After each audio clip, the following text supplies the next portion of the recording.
దాంట్లో వాస్తవం ఉన్నట్టు కనపడుతుంది. రైట్ సార్, మనతో పాటు చెవులు కృష్ణాంజనేయులు గారు విశ్లేషకులు మనతో ఉన్నారు, ఆయనతో మాట్లాడదాం. కృష్ణాంజనేయులు గారు నమస్తే అండి. నమస్తే అండి, ప్యానల్ మెంబర్స్ అందరికీ నమస్కారము. ఇప్పుడు నేను జనసేన అదేవిధంగా వైఎస్ఆర్ కాంగ్రెస్ పార్టీ రెండు వాదనలో విన్నాను. వేణుగోపాల్ గారు అదేవిధంగా పాదయాత్ర వెంకటేశ్వర రెడ్డి గారు. ఇక్కడ మనము పవన్ కళ్యాణ్కి సంబంధించినటువంటి డిప్యూటీ సీఎం ఆయన సినిమాల్లో నటించడం నటించకపోవటం అనేటువంటి అంశానికి సంబంధించి రిటైర్డ్ ఐఏఎస్ ఆయన విజయ్ కుమార్ కోర్టులో పిటిషన్ వేశారు. దానికి సంబంధించినటువంటి విషయంలో కోర్టు కొన్ని వ్యాఖ్యానాలు చేసింది. ఇవన్నిటికి సంబంధించినటువంటి వ్యవహారం. దీంట్లో మనం పరిశీలించాల్సినటువంటి కీలకమైనటువంటి అంశాలు ఏంటంటే, ఒకటి రాజ్యాంగబద్ధంగా ఈ అంశంలో ఎలా ఉంది, అదేవిధంగా చట్టబద్ధంగా ఎలా ఉంది, మూడవది నైతికత అనేటువంటి అంశంలో వీళ్ళు ఎలా వ్యవహరించాలి. ఈ మూడు చాలా కీలకమైనటువంటి అంశాలు. సపోజు పవన్ కళ్యాణ్ సినిమాల్లో నటించొచ్చా నటించకూడదా ఒక డిప్యూటీ సీఎంగా ఉండి అనేటువంటి అంశం మీద రాజ్యాంగం ఏం చెప్తోంది? రాజ్యాంగం ఏం చెప్తోంది అని అంటే ఆర్టికల్ 102 ప్రకారంగా ఆఫీస్ ఆఫ్ ప్రాఫిట్ అనేటువంటి దాని మీద, ఈ ఆఫీస్ ఆఫ్ ప్రాఫిట్ అంటే ఒక ఏదైనా సరే ప్రభుత్వ నుంచి ఏ ఉద్యోగానికి సంబంధించి ప్రజాప్రతినిధులు కూడా ప్రభుత్వం నుంచే వాళ్ళు జీతభత్యాలు తీసుకుంటారు. వీళ్ళు ఇంకొక ఆదాయము కలిగి ఉండకూడదు ప్రభుత్వ ఆదాయానికి సంబంధించినటువంటి వ్యవహారంలో. అంటే ఒక పదవిలో ఉండి దానికి సంబంధించినటువంటి ప్రభుత్వం నుంచి జీతభత్యాలు తీసుకుంటూ ఇంకొకటి నుంచి ప్రభుత్వం నుంచి వాళ్ళకి లబ్ధి పొందేటువంటి ఇంకొక పదవిలో ఉండకూడదు అనేటువంటిది ఆర్టికల్ 102 చెప్తున్నటువంటి అంశం. కానీ ఈ సినిమాల్లో నటించేటువంటి అంశంలో ఇదే అంశం మీద 1989లో బ్రహ్మర్షి విశ్వామిత్ర, అప్పుడు ఆయన ముఖ్యమంత్రిగా ఉన్నాడు. 1988లో కేసు పడింది. 89లో వరకు ముఖ్యమంత్రి ఉన్నారు ఎన్టీ రామారావు. ఆ సమయంలో కోర్టు తీర్పిచ్చింది, ఇది ఖచ్చితంగా సినిమాల్లో నటించడం అనేటువంటిది ఆఫీస్ ఆఫ్ ప్రాఫిట్ కిందకి రాదు, ఈ ఆర్టికల్ 102 కిందకి రాదు. అదేవిధంగా చట్టాలు కూడా వీళ్ళు సినిమాల్లో నటించకూడదని ఎక్కడా చెప్పుండలేదు, కాబట్టి సినిమాల్లో నటించవచ్చు అని తీర్పిచ్చేశారు. ఆ తీర్పు ఆంధ్రప్రదేశ్ హైకోర్టే ఇచ్చింది. మరి అలాంటప్పుడు అదే అంశం మీద ఇప్పుడు ఎవరు కోర్టుకు వెళ్ళినా సరే ఆ తీర్పుకు అనుగుణంగానే ఇప్పుడు పవన్ కళ్యాణ్ మీద వెళ్ళినటువంటి విషయంలో కూడా అదే తీర్పు ఇచ్చారు. రాజ్యాంగబద్ధంగా చట్టబద్ధంగా ఏ విధంగా కూడా వీళ్ళు సినిమాల్లో నటించడానికి ఏ విధమైనటువంటి అభ్యంతరం ఉండేటువంటి విధంగా రాజ్యాంగం చట్టం చెప్పటం లేదు అనేటువంటి అంశాన్ని స్పష్టం చేశారు. ఇక మూడవది పాదయాత్ర వెంకటేశ్వర రెడ్డి గారు లేవనెత్తున్న అంశం నైతికత. ఆల్రెడీ పవన్ కళ్యాణ్ డిప్యూటీ సీఎంగా ఉన్నాడు, ఎక్కువ సమయం ప్రజల కోసం కేటాయించాలి, ఈ సమయంలో సినిమాలు షూటింగ్లకు పోతే ప్రజల పరిస్థితి ఏంటి, వ్యవహారం ఏంటి అనేది ఆయన వైఎస్ఆర్ కాంగ్రెస్ పార్టీ కానీ లేకపోతే వ్యక్తిగతంగా కానీ ఆయన యొక్క అభ్యంతరాన్ని వ్యక్తం చేశారు. దీనికి పవన్ కళ్యాణ్ ఇంతకుముందు చాలా సందర్భాల్లో సమాధానం చెప్పారు. నేను సినిమాల్లో నటిస్తాను, రాజకీయాల్లో ఉంటూ కూడా, అయితే ప్రధానమైనటువంటి అంశం మాత్రం నాకు రాజకీయ వ్యాపకమే. రెండవది ఏంటి అంటే సినిమాల్లో ఎందుకు నటిస్తాను అంటే నాకు ఆదాయం అనేటువంటిది సినిమాల ద్వారాగా వస్తుంది, దాని ద్వారాగా నేను ఇంక ఇతరులకు సహాయం చేయటం కానీ లేదా నా పార్టీ నడుపుకోవటం కానీ ఇవన్నిటికీ నాకు సినిమాలు ఆదాయ వనరు అనేటువంటి దాని మీద చెప్పారు. కాబట్టి ఆయన నైతికత విషయంలో అది కరెక్టా కాదా అనేటువంటి విషయం అది ప్రజలు తేలుస్తారు. అయితే ఈ కేసులోనే ఎవరైతే పిటిషనర్ ఉన్నారో విజయ్ కుమార్ అనేటువంటి వ్యక్తి, ఈ కేసులోనే ఆయన అడిగినటువంటి అంశం ఏంటి అంటే ఈయన హరిహర వీరమల్లు సినిమా ఈయన నటించాడు, దాని రిలీజ్ సందర్భంగా ఎవరైతే కందుల దుర్గేష్ సినిమాటోగ్రఫీ శాఖ మంత్రి, ఈయన జనసేన పార్టీకి సంబంధించి, ఈయన అందరికీ స్టేట్మెంట్ ఇచ్చేసి ఏంటి అసలుకి పవన్ కళ్యాణ్ అంటే మీకు లెక్కలేదు, గతం వైఎస్ఆర్ కాంగ్రెస్ పార్టీ ఉన్నప్పుడు మీరు వెళ్ళి జగన్మోహన్ రెడ్డితో సినిమాలకు పెట్టి సంబంధించిన మీటింగ్ అయ్యారు, ఈ ప్రభుత్వం వచ్చిన తర్వాత మాట్లాడుతూ ఉన్నారు, మీరు సీఎంను కలవటానికి రాలేదు, పవన్ కళ్యాణ్ కలవటానికి రాలేదు, ఏమనుకుంటున్నారు అని ఆయన స్టేట్మెంట్ ఇచ్చాడు. ఎందుకు, ఏ టైంలో ఇచ్చాడు?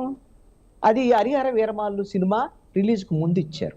అదేవిధంగా ఎంఆర్ఓల్ని ఆర్డీఓల్ని అందరినీ మీరేంది సినిమా థియేటర్లో మీరు నిబంధనలు పాటిస్తున్నారా, సినిమా థియేటర్లో మంచినీళ్ళ బాటిల్ ఎంతకు అమ్ముతున్నారు, చిరు తిండికి సంబంధించినటువంటి వాటిని ఎంతకు అమ్ముతున్నారు, అసలు వీళ్ళు నిబంధనలు పాటిస్తున్నారా, టికెట్ లేని వ్యవహారం ఏంది, ఇవన్నీ కూడా మాట్లాడారు. అంటే ఈ ప్రభుత్వంలో ఉన్నటువంటి డిప్యూటీ సీఎంగా ఉన్నటువంటి పవన్ కళ్యాణ్ సినిమా రిలీజ్ అవుతున్నటువంటి నేపథ్యంలో సినిమా వాళ్ళందరినీ బెదిరించేటువంటి ప్రయత్నం ఒక డిప్యూటీ సీఎంగా ఉన్నటువంటి పవన్ కళ్యాణ్ ఆదేశాల మేరకు కందులు దుర్గేష్ చేశాడు అనేటువంటిది ఒక ఆరోపణ.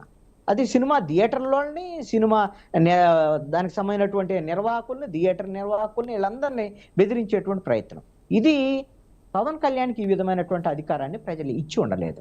ఆయన సొంత సినిమాలకి ఈ విధంగా అధికారాన్ని అడ్డం పెట్టుకొని వాళ్ళని బెదిరించేటువంటి ప్రయత్నం చేయకూడదు. ఇది నైతికత విషయంలో ఇది చట్టబద్ధంగా నేరం, రాజ్యాంగబద్ధంగా నేరం, నైతికంగా కూడా నేరం. కాబట్టి రేపొద్దున ఇది ఒక తప్పు కింద పవన్ కళ్యాణ్ ఒకవేళ సరిదిద్దుకొని రేపు ఓజీ సినిమా ఉంది, ఒరిజినల్ గ్యాంగ్స్టర్ ఏదో పవన్ కళ్యాణ్ సినిమా రిలీజ్ ఉంది, బహుశా ఈ నెలలోనే అనుకుంటా. మరి అప్పుడు ఈ విధమైనటువంటి అధికార దుర్వినియోగానికి పాల్పడకుండా ఉంటారని చెప్పేసి ఆశిద్దాం. అదేవిధంగా ఈ సినిమాలో ఎవరైతే హరిహర వీరమల్లు సినిమాలో హీరోయిన్ గా నటించినటువంటి నిధి అగర్వాల్, ఆవిడ ఈ మధ్యకాలంలో విజయవాడకు వచ్చారు, జనసేన పార్టీ ఆఫీస్కు ఎక్కడికో వచ్చారు. అధికార వాహనం ఏది గవర్నమెంట్ వెహికల్ అనేటువంటి ఆ స్టిక్కర్ ఉన్నటువంటి వాహనంలో విజయవాడ మిగతా ప్రాంతాలన్నింటిలో కూడా ఆవిడ చక్కర్లు కొట్టారు. మరి ఇవన్నీ కూడా ఒక అధికార వాహనానికి సంబంధించినటువంటి వాళ్ళు, అధికారంలో ఉన్నటువంటి వాళ్ళు మాత్రమే వాడుకోవాలా? మరి అది పవన్ కళ్యాణ్ ఆదేశాల మేరకు ఎవరన్నా ఆ వాహనం ఇచ్చారా, లేకపోతే డిప్యూటీ సీఎం కార్యాలయం వాళ్ళు ఇచ్చారా, ఎలా వచ్చింది ఏంటి అనేటువంటిది ఇవన్నీ కూడా చర్చించాల్సినటువంటి అంశాలే, ప్రజలకు సంబంధించినటువంటి అంశాలే. సినిమాల్లో నటించటం తప్పు కాదు, ఎవరైనా నటించొచ్చని రాజ్యాంగం చట్టం చెబుతోంది, దానికి అభ్యంతరం లేదని. అధికార దుర్వినియోగానికి పాల్పడని మరి ఎక్కడా రాజ్యాంగం చట్టం చెప్పటం లేదు. ఆ విషయంలో సరి చేసుకోవాల్సినటువంటి అవసరం ఉంది పవన్ కళ్యాణ్. ఇక రెండో అంశము, పవన్ కళ్యాణ్ ఫోటోలు గవర్నమెంట్ కార్యాలయాల్లో పెట్టటము కరెక్టేనా కాదా అనేటువంటి అంశం మీద ఇప్పుడు వేము కొండలరావు అనే ఆయన రిటైర్డ్ రైల్వే ఎంప్లాయ్, ఆయన పిటిషన్ వేశారు. దానికి జడా శ్రవణ్ కుమార్ ఒక న్యాయవాదిగా కోర్టులో దానికి సంబంధించినటువంటి వాదనలు చేసేటువంటి ప్రయత్నం చేశారు. కోర్టులో కేసు వేసినటువంటి సందర్భంలో చీఫ్ జస్టిస్ సంబంధించినటువంటి కోర్టు ఆ కేసుకు సంబంధించినటువంటి వ్యవహారం విచారణ వచ్చినటువంటి సందర్భంలో ఏ విధమైనటువంటి విచారణ జరగలేదు. ఏకంగా చీఫ్ జస్టిస్ చెప్పినటువంటి అంశం ఏంటంటే, ఇది రాజకీయ పరమైనటువంటి అంశాలతో మీకెందుకు, ప్రజలకు సంబంధించినటువంటి అంశాల మీద ఏదైనా ఉంటే మీరు ప్రజా ప్రయోజన వాద్యాలు వేయండి, అందుకని దీన్ని డిస్మిస్ చేస్తున్నాను అని చెప్పి డిస్మిస్ చేసేసారు. ఇది హైకోర్టులో వచ్చినటువంటి అంశం, హైకోర్టులో తేలినటువంటి అంశం. అందుకని హైకోర్టు ఈ విధమైనటువంటి పవన్ కళ్యాణ్ ఫోటో పెట్టాన్ని నిషేధం ఏమైనా ఉందా, పెట్టొచ్చు కదా అని పిటిషనర్ని మీకు రాజకీయ దురుద్దేశం ఉంది అని చెప్పినంత మాత్రాన అది చట్టము, అది ఇప్పుడు అది కరెక్టే అయిపోదు అని ఇప్పుడు నేను చెప్తున్నాను. ఎందుకంటే ఇదే అంశం మీద ఈ వేము కొండలరావు, అదేవిధంగా న్యాయవాదిగా ఉన్నటువంటి జడా శ్రవణ్ కుమార్ సుప్రీంకోర్టులో ఈ అంశాన్ని ఛాలెంజ్ చేశారు. ఎందుకు అసలు వీళ్ళు సుప్రీంకోర్టు వరకు వెళ్ళారు, అసలు దీంట్లో ప్రజా ప్రయోజనం ఏముంది, అసలు పవన్ కళ్యాణ్ది ఒక ఫోటోని ప్రభుత్వ కార్యాలయాన్ని పెడితే నష్టం ఏంటి అనేటువంటి అంశం కూడా ఖచ్చితంగా చర్చ జరగాల్సినటువంటి అంశమే. ఎందుకు అంటే అందరూ ఏమనుకుంటున్నారు అంటే, ముఖ్యమంత్రి చంద్రబాబు నాయుడు, డిప్యూటీ సీఎం పవన్ కళ్యాణ్, కాబట్టి వాళ్ళిద్దరు ఫోటోలు పెట్టారు, తప్పేముంది అని అనుకుంటున్నారు. ఓకే, ఇప్పుడు డిప్యూటీ సీఎం ఫోటో పెట్టారు, ఆ తర్వాత ఈ ప్రభుత్వంలో ముఖ్యమైనటువంటి వ్యక్తి ఇంకొకళ్ళు ఎవరు, నారా లోకేష్. ఆయన కూడా ఈ మధ్య కాలంలో 3 సార్లు, ఈ ఇటీవల కాలంలో 3 సార్లు ప్రధానమంత్రిని కలిసి వెళ్ళాడు ప్రభుత్వం తరఫున.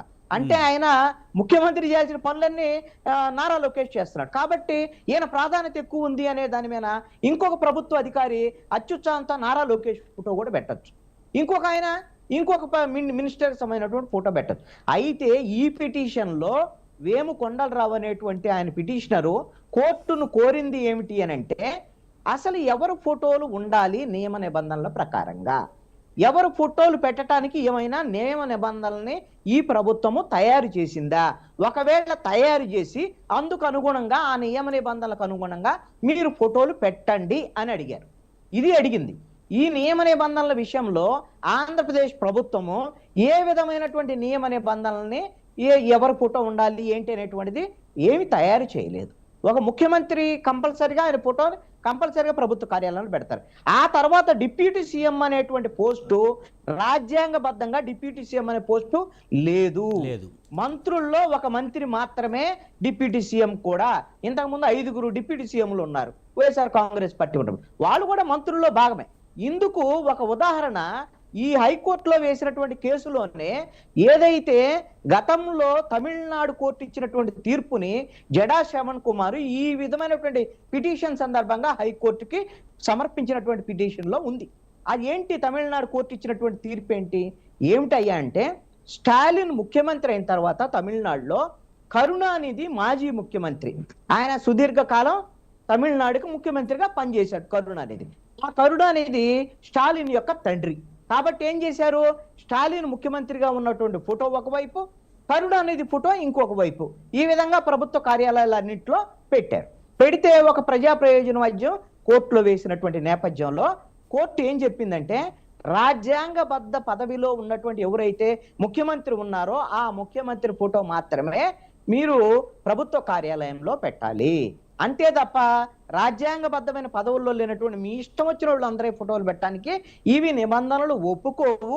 మీరు ఇమీడియట్ గా ప్రభుత్వ కార్యాలయాల్లో ఉన్నటువంటి మొత్తం కరుణానిధి ఫోటోలు మొత్తాన్ని కూడా తొలగించండి అని ఆదేశాలు జారీ చేయటం అనేది జరిగింది. అంటే ఒకవేళ ఆంధ్రప్రదేశ్ ప్రభుత్వము రాజ్యాంగబద్ధ పదవిలో లేనటువంటి పవన్ కళ్యాణ్ ఫోటో పెట్టటము రాజ్యాంగబద్ధంగా ఖచ్చితంగా తప్పు. ఒకవేళ ఆంధ్రప్రదేశ్ ప్రభుత్వం గిన ఒక రూల్స్ ఫ్రేమ్ చేసుకొని ఆంధ్రప్రదేశ్ ప్రభుత్వము ఏమిటి అని అంటే, రాష్ట్రంలో ఉండేటువంటి ప్రతి ప్రభుత్వ కార్యాలయంలో ముఖ్యమంత్రి అదే విధంగా డిప్యూటీ సీఎం వీళ్ళిద్దరు ఫోటోలు ప్రభుత్వ కార్యాలయాల్లో పెట్టాలి అని ప్రభుత్వం నిర్ణయం చేసింది అనుకోండి, ఒక ఆ విధమైనటువంటి గైడ్ లైన్స్ ఫ్రేమ్ చేసి ఆదేశాలు ఇచ్చారనుకోండి, ఖచ్చితంగా ఆ ఫోటో కూడా పెట్టొచ్చు. ఇదే విషయాన్ని ఈ విధమైనటువంటి వేము కొండలరావు, ఈ పిటిషన్ ఇచ్చిన వేము కొండలరావు సమాచార శాఖ అదే విధంగా ఈ రాష్ట్ర ప్రభుత్వాన్ని అడిగారు. ఏమని అడిగారంటే, అసలు ఏమైనా సరే ప్రభుత్వ కార్యాలయాల్లో ఎవరు ఫోటోలు పెట్టాలి, ఎవరు ఫోటోలు పెట్టకూడదు అనేటువంటి దాని మీద ఏమైనా నిబంధనలు ఉన్నాయా అనేటువంటి దాని మీద అడిగితే సమాచార శాఖ వాళ్ళు ఒక సమాధానం ఇచ్చారు. అలాంటి నిబంధనలు ఏమీ మేము రూపొందించలేదు అని చెప్పారు. అంటే మీ ఇష్టం వచ్చినట్టుగా ఇప్పుడు పవన్ కళ్యాణ్ ఫోటో పెట్టి రేపొద్దున నారా లోకేష్ ఫోటో పెట్టి అవసరం అనుకుంటే చంద్రబాబు నాయుడు కుటుంబ సభ్యులు లేకపోతే పవన్ కళ్యాణ్ కుటుంబ సభ్యులు రేపొద్దున పెట్టారనుకోండి, ఈ విధమైనటువంటి విపరీత ధోరణి వస్తే ఇది ఖచ్చితంగా నష్టం జరిగేటువంటి అంశం కదా. కాబట్టి ఈ అంశం మీద రేపొద్దున సుప్రీంకోర్టుకు వెళ్ళి ఉన్నారు కాబట్టి సుప్రీంకోర్టులో ఏ విధమైనటువంటి తీర్పు వస్తుంది ఏమిటి అనేటువంటిది చూడాల్సినటువంటి పరిస్థితి ఉంది. ఇది కూడా ప్రజలకు సంబంధించినటువంటి అంశమే. ఒక రాజ్యాంగబద్ధంగా చట్టబద్ధంగా ప్రభుత్వాలు వ్యవహరించాలి, అంతే తప్ప రాజ్యాంగం చట్టం లేకుండా మీ నియమ నిబంధనలకు విరుద్ధంగా ప్రభుత్వాలు వ్యవహరిస్తే తప్పు అనేటువంటి అంశం కూడా ఖచ్చితంగా చర్చ జరగాల్సినటువంటి అవసరం ఉంది. రైట్. ఇక ఫైనల్ గా ఒక్క మాట చెప్తాను. వేణుగోపాల్ గారికి కూడా ఒక మాట, అది ఈయన వెంకటేశ్వర రెడ్డి గారికి కూడా వర్తిస్తాయి. అందరూ అంటున్నారు పవన్ కళ్యాణ్ మీద ఏదో కోపం ఉంది, పవన్ కళ్యాణ్ శత్రుత్వం ఉంది, జడా శ్రవణ్ కుమార్ కేసు వేస్తారు, అదే విధంగా విజయ్ కుమార్ కేసులు వేస్తాడు. కాంగ్రెస్ పార్టీ అధికారంలో మొన్న ఏం చేశాడంటే, వాళ్ళ కేబినెట్ లో ఉన్న వాళ్ళు వైసీపీకి సంబంధించిన ఎమ్మెల్యేలు వాళ్ళ ప్రజాప్రతినిధుల వాళ్ళ మీద ఉన్న కేసుల్ని మొత్తం ఒక జీవో ఇచ్చేసి జగ్గేపేట ఎమ్మెల్యే సామినేని ఉదయభాన్ అలాగా 10 మంది మీద కేసుల్ని రద్దు చేసుకున్నాడండి. రద్దు చేసుకుంటే దాన్ని నేను హైకోర్టులో పిటిషన్ వేసి ఛాలెంజ్ చేస్తే కోర్టు తీర్పిచ్చిందంటే, మీకు ప్రభుత్వం అధికారం ఇచ్చింది మీ ఇష్టం వచ్చినట్టుగా కేసుల్ని మీరు కొట్టేసుకోవడానికి కాదు, రద్దు చేసుకోవడానికి కాదు అని మొత్తం ఈ కేసులు మీరు విచారణ జరపండి పోలీస్ శాఖను ప్రభుత్వానికి ఆదేశం జారీ చేసింది. అంటే ప్రభుత్వం చేసేటువంటి తప్పుల్ని ఖచ్చితంగా ప్రశ్నించేటువంటి బాధ్యత ప్రతి పౌరుడికి ఉంటది. పవన్ కళ్యాణ్ ప్రతిపక్షంలో ఉన్నప్పుడు, వైఎస్ఆర్ కాంగ్రెస్ పార్టీ అధికారంలో ఉన్నప్పుడు జగన్మోహన్ రెడ్డికి వ్యతిరేకంగా ఎన్ని అంశాల మీద మాట్లాడారు, ఎన్ని అంశాల మీద పోట్లాడారు, ఎన్ని అంశాల మీద న్యాయపరమైనటువంటి పోరాటాలు చేశారు జనసేనకు సంబంధించినటువంటి వాళ్ళు. అంటే పవన్ కళ్యాణ్ కి జగన్మోహన్ రెడ్డికి ఏమన్నా గట్టు తగాదాలు ఉన్నాయా, వ్యక్తిగతమైన తగాదాలు ఉన్నాయా? రాజకీయ ప్రత్యర్థి అయినంత మాత్రం ఇక్కడ పాయింట్ కాదండి. ఇక్కడ జగన్మోహన్ రెడ్డి ప్రభుత్వంలో ఉండి తప్పు చేస్తే ఖచ్చితంగా పవన్ కళ్యాణ్ ప్రశ్నిస్తాడు. ఎందుకు? ప్రశ్నించడానికి పుట్టినటువంటి పార్టీ. మరి ఇప్పుడు పవన్ కళ్యాణ్ అధికారంలో ఉన్నాడు. పవన్ కళ్యాణ్ తప్పు చేస్తే ప్రశ్నించేటువంటి అధికారము, ప్రశ్నించేటువంటి ఇది పవన్ కళ్యాణ్ ఉన్నట్టే మిగతా వాళ్ళకు ఉంటదా? ఖచ్చితంగా ఉంటుంది. ఉండదా? అవును. మరి పవన్ కళ్యాణ్ జగన్మోహన్ రెడ్డిని ప్రశ్నించినప్పుడు, లేకపోతే నరేంద్ర మోడీని కూడా ప్రశ్నించాడు, మాకు పచ్చిపోయిన లడ్డూలు ఇచ్చారని. కొన్నిసార్లు చంద్రబాబు నాయుడు కూడా ప్రశ్నించాడు, మీరు అవినీతికి పాల్పడుతున్నారని. నారా లోకేష్ కూడా ప్రశ్నించాడు. మరి పవన్ కళ్యాణ్ ఉన్నటువంటి ఆ స్వేచ్ఛ మరి మిగతా భారతదేశంలో ఉన్న పౌరులందరికీ ఉంటదిగా? ఇదే వేముకొండలరావు కూడా ఉంటదిగా? ఇదే జడ శ్రవణ్ కుమార్ కు ఉంటదిగా? ఇదే విజయ్ కుమార్ కు ఉంటదిగా? కాబట్టి ఇది కక్ష సాధింపని ఎందుకు అనాల్సి వస్తుంది? అది కరెక్ట్ కాదు అని నేను చెప్తున్నా. రైట్. వేణుగోపాల్ గారు, ముఖ్యంగా కృష్ణాంజనేయులు గారు 3 రకాల